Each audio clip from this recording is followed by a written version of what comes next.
Gary, put Sensor Dog to bed. William.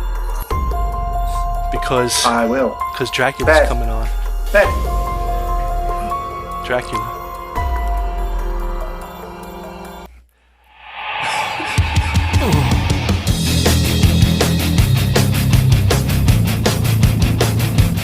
It's all with Marchese and Buller. It's all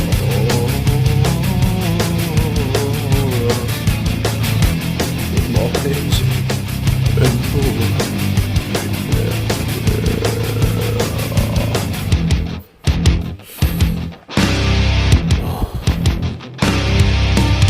Buller. Welcome to Marchese and Buller, and today we're going to talk about Dracula.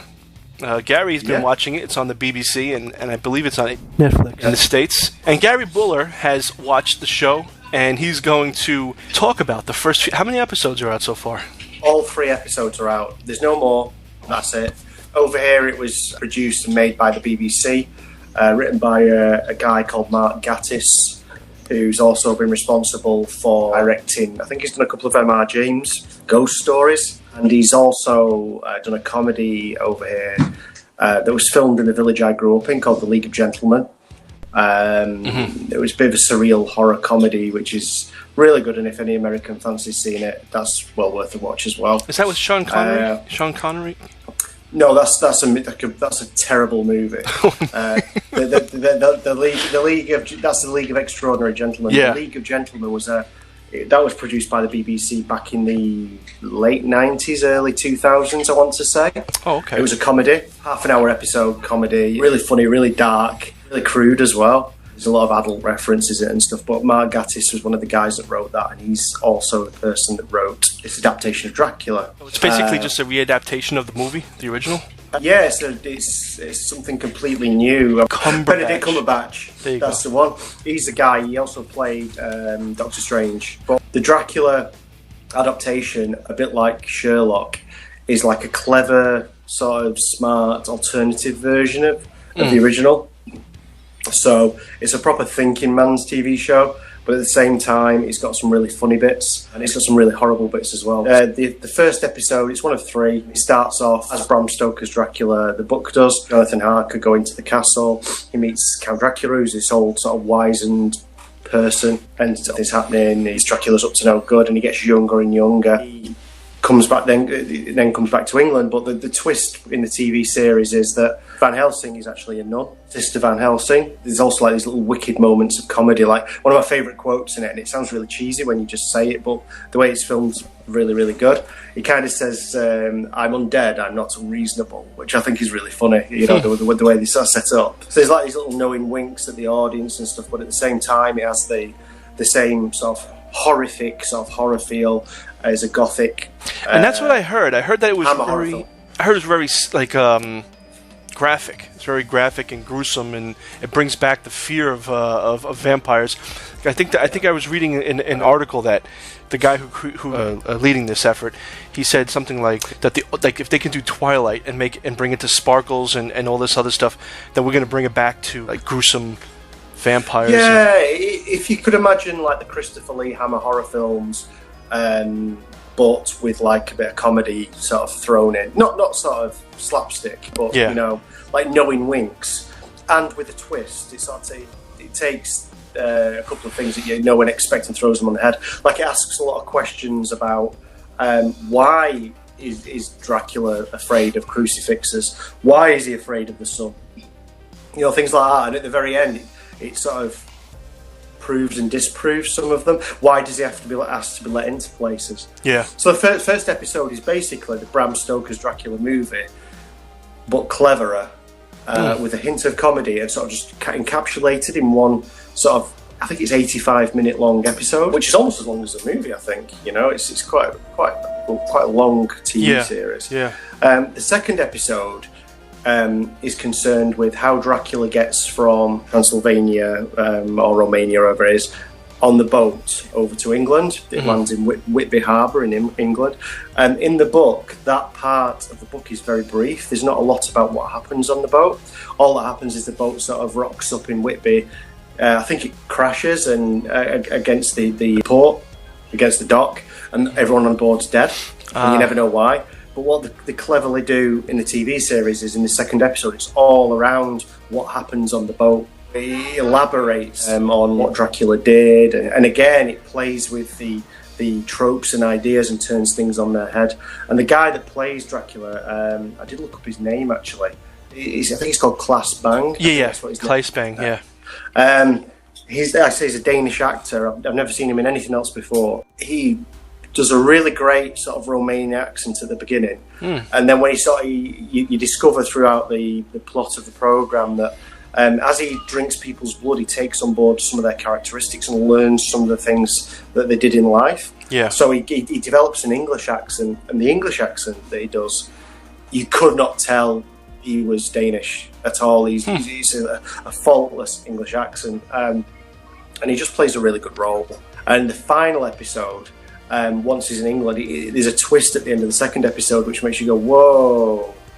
And in the third episode, I don't really want to spoil it, but it's probably the weakest of the three. The third one? It explores, it kind of explores what he does once he lands in England. Is it a spoiler? Maybe it's sort of like spoiler alert for those who don't want to sort of know, but the first two episodes are set in period time, so like in the late 19th century.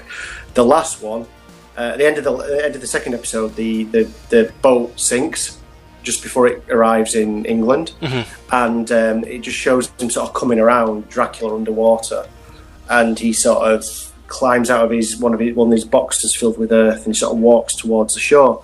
So the whole time this has been set in like 1890 whatever, and when he lands on shore, helicopters come overhead and there's lights on him, and the police turn up in his cars. Yeah. He's obviously been asleep underwater for a very, very long time. The woman that comes to greet him is the spitting image. She looks exactly the same as the nun, Van Helsing, and it turns out to be her relative, her sort of descendant. So, but the third episode's all about him in the modern day and answers some questions about why he can't do certain things, and there's like a reveal all at the end. Almost like an interview with a vampire. Yeah, a little bit. So the third one actually shows you him in the current day. Yes. Oh wow. Okay, I thought it was just like a little thing that maybe they're going to do something else.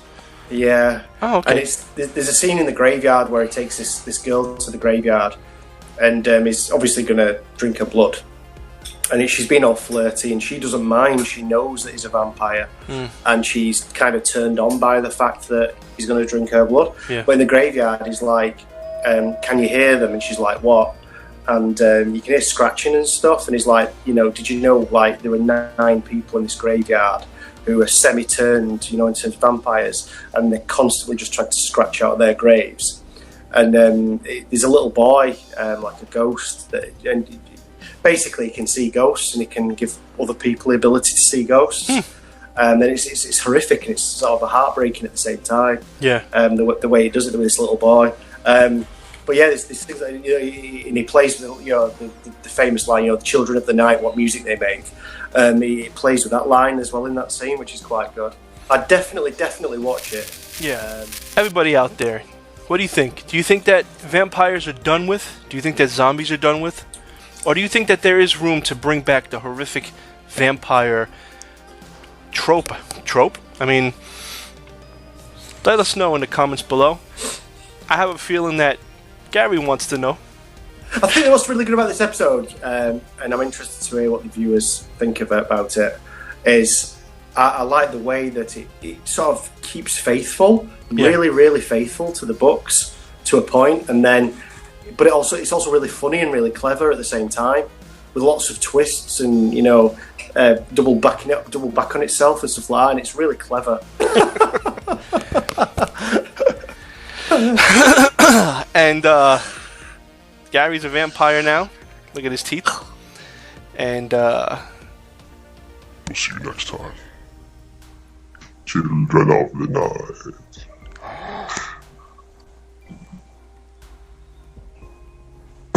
trying to get a good thumbnail. Okay. Well, my battery's almost dead. That's a bit strange. Hang on. I got my thumbnail. Just need yours. Oh man. Your battery's almost dead. Yeah, how weird. 1 second. That's really, really strange. My battery on this has gone haywire lately.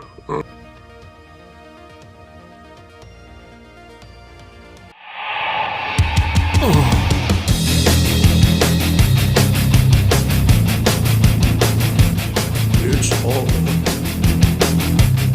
Marchese and more. It's all with Marchese and more.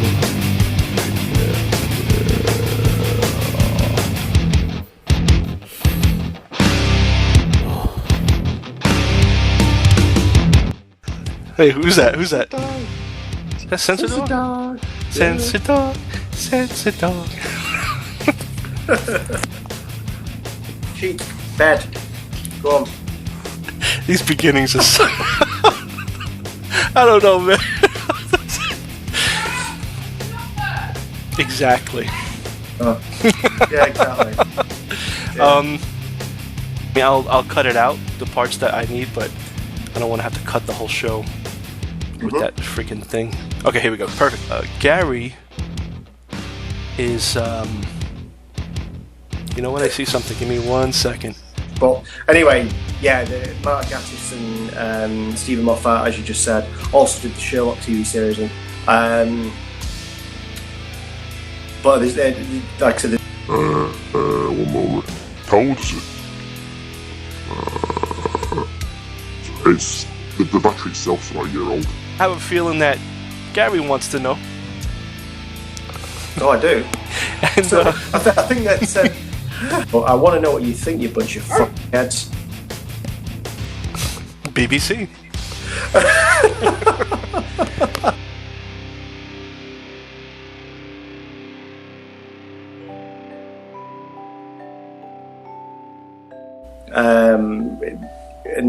It's just really, really clever. There's some horrible bits in it involving a baby. There's some moments of comedy. There's a lot of flies. There's a lot of fly symbolism. So you get a lot of flies sort of running around on people's eyes and stuff like that. It takes Bram Stoker's original Dracula and it puts a spin on it. I mean, anyone out there who's seen Sherlock with what's it called, the TV show with English actor who's played, oh gosh, what's he called? I can visualise him in my head. He's got a double barrel name. Oh, what's he called? You might have to cut this bit. Oh yeah. What was it called? The one who, not Mr. Mysterious. What's the guy called? Dr. Dolittle. Doctor No. Strange. Oh, Dr. look, Strange. I was close. The guy who played Doctor Strange in the movie. Oh, okay. All right. I can visualise him. He played Sherlock. I don't even remember the like in the mid to late 2000s. There was another BBC TV series called Sherlock. No. Well, you know what? Let me. What's the name of the guy? That's what I can't remember. The actor in it. But it was on Sherlock, right? Sherlock. And what time? Just put BBC Sherlock, and it should be. Because I had the battery replaced on it, but it was on 70-something% when I started talking to you. That's not that long ago, is it? Like 20 minutes ago? Yeah. So lately it's gone to like relatively recently, it's just gone to pop. 1 second. I'm just gonna have to be really clever about how I set this up. Because I've got a cable as well. Oh yeah. To charge it. But the cable's too short, so I'm just trying to move so I can sit near the cable. Well, the other 2 episodes should be quick. Actually, no. I'll take the. Let me just stop this. I'll take the. There we go. Okay, make a scary face. Trying to do this. Hey, no. You have to go back a little. So, go back so I can see all your face. There you go. Perfect. There you go. Just kind of go. What does Dracula do?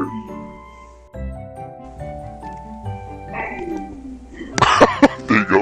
And I'll put teeth on you. Okay, let me stop this one.